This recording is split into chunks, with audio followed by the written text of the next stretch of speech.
On July 18, 2020, Keith Thomas dove headfirst into the shallow end of a swimming pool, breaking his neck. He became paralyzed from the chest down.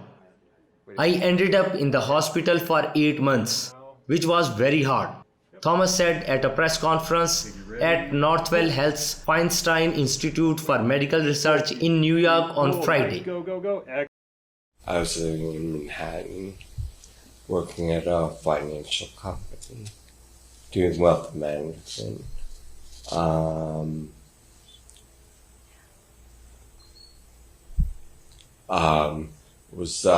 July 18th?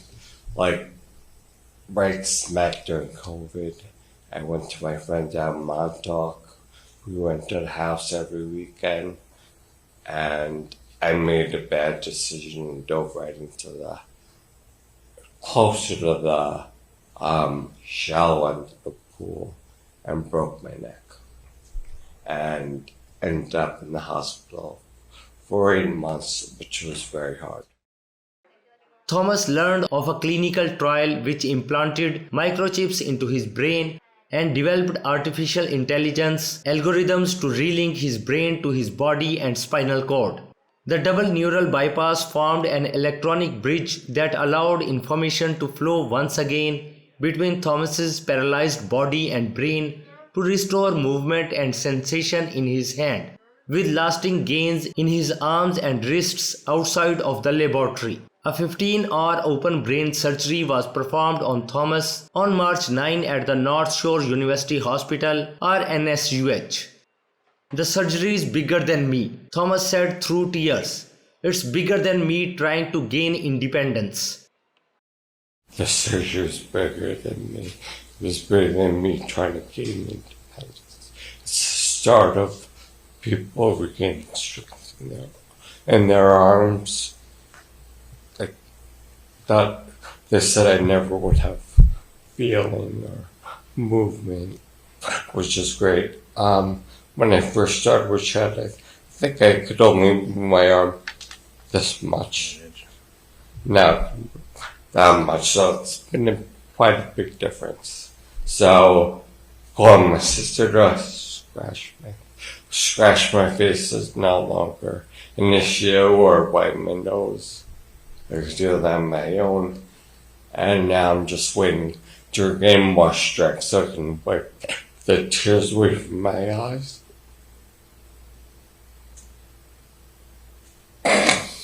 Or just have a private moment for myself that I never had. But I'm in such a better place now as I was when I first started this study, and I just want to thank Chad for giving me this opportunity. The wiring was broken, said Dr. Ashish Mehta, the surgeon who performed Thomas's brain surgery. The wiring was broken, but as Chad describes, what we did is do a bypass. So we bypassed the block. So we're basically using a computer to read Keith's thoughts and then translate that into a machine that then stimulates his hand so that he can move it. And it goes the other direction as well, where when he feels something, instead of it passing through the normal pathway through the spinal cord, it is going into a computer which then directly stimulates those tiny little neurons, or tiny little electrodes, which represent those neurons that are responsible for feeling his fingertips. So it's almost like fooling the nervous system to make it work. Chad Button, professor in the Institute of Bioelectronic Medicine at the Feinstein Institutes, Vice President of Advanced Engineering at Northwell Health, developer of the technology and principal investigator of the clinical trial, said his team spent years trying to crack the neural code of the brain. We've spent years trying to crack what we call the neural code, the information that's happening in a form of electrical activity in the brain. And in 2016, we published our findings that we can decode that information, reroute it to the muscles of a paralyzed person, and allow them to move again. And now the challenge was, as Dr. Mehta said, we wanted to reroute signals from the fingers picking up the sense of touch and pressure and send it back into the brain. And what's happening and why we call it a neural bypass, or let me say it's really why we call it a double neural bypass, is because we're not only reconnecting the brain to the body for movement and touch, we're also reconnecting the brain to the spinal cord. It's kind of like training wheels, right? This type of bridge or electronic bridge will help retrain the spinal cord and strengthen connections within the cord. And this is already showing promise and results and has applications not only in spinal cord injury, but also could be in stroke and recovery of movement and sensation in a wide range of applications. Thomas, 45, of New York, is the first human to use the technology, according to the Feinstein Institutes.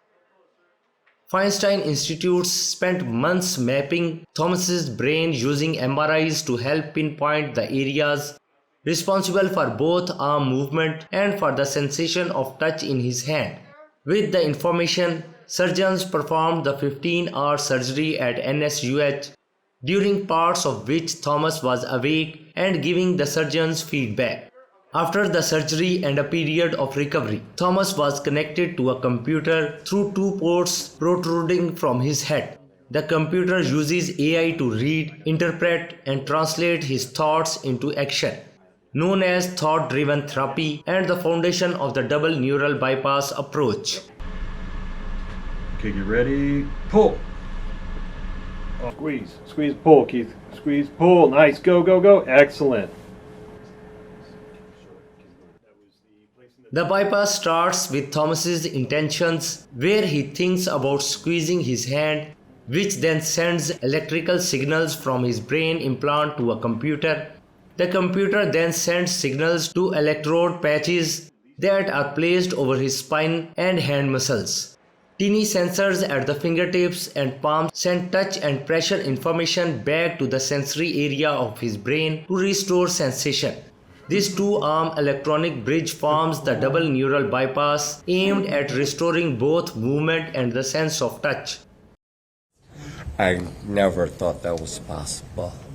I didn't even think touching my 2 hands together like this was possible. So till I get the strength of my right arm is amazing. I felt for him, and I put myself in his shoes. Like, what would I want someone to do for me? And that's how we live at home, like putting ourselves in his shoes. Because it could have been a car accident. It could be any one of us in the bed. You know, it could be any one of us.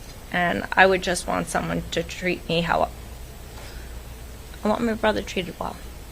I want him to move again. When Thomas held his sister's hand and could feel her touch for the first time in 3 years, he cried. Good job, Keith.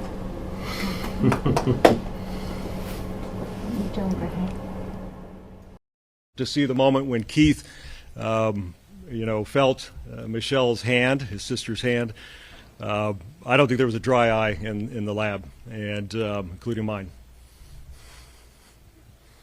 Obviously, I was crying, probably. But the first time my sister came alive and shook my hand, it was real emotional.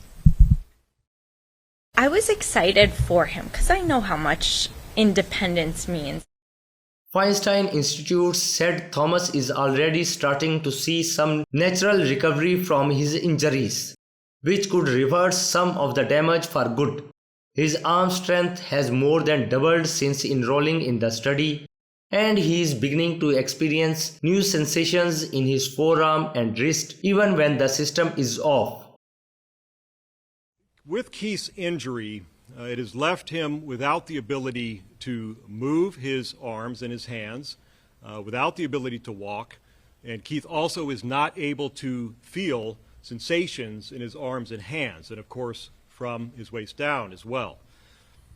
So I think we can all imagine this presents many, many challenges and is very, very difficult in terms of daily life. So our goal in this clinical study was to reconnect the brain electronically to the body and also the spinal cord to promote what we call plasticity. And the goal was to have lasting movements and sensations. Buton's hope is that the brain, body, and spinal cord will learn how to communicate, and new pathways will be forged at the injury site thanks to the double neural bypass, similar to how a kidney can regenerate to overcome trauma or disease.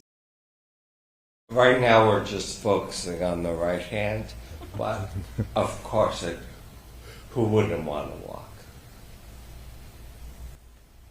We do feel that it is possible, as mentioned, to apply this kind of technology and this new approach to the lower parts of the body, the lower limbs, the legs. It's a similar idea where we are, in essence, supercharging the spinal cord. And if we can awaken some of those circuits that are damaged and have been dormant for years, then the sky's the limit.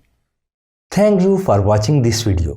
We hope you found it informative. If you liked it, please don't forget to hit the like button and subscribe to our channel for more content like this. Also, feel free to leave your comments or suggestions in the comment section below.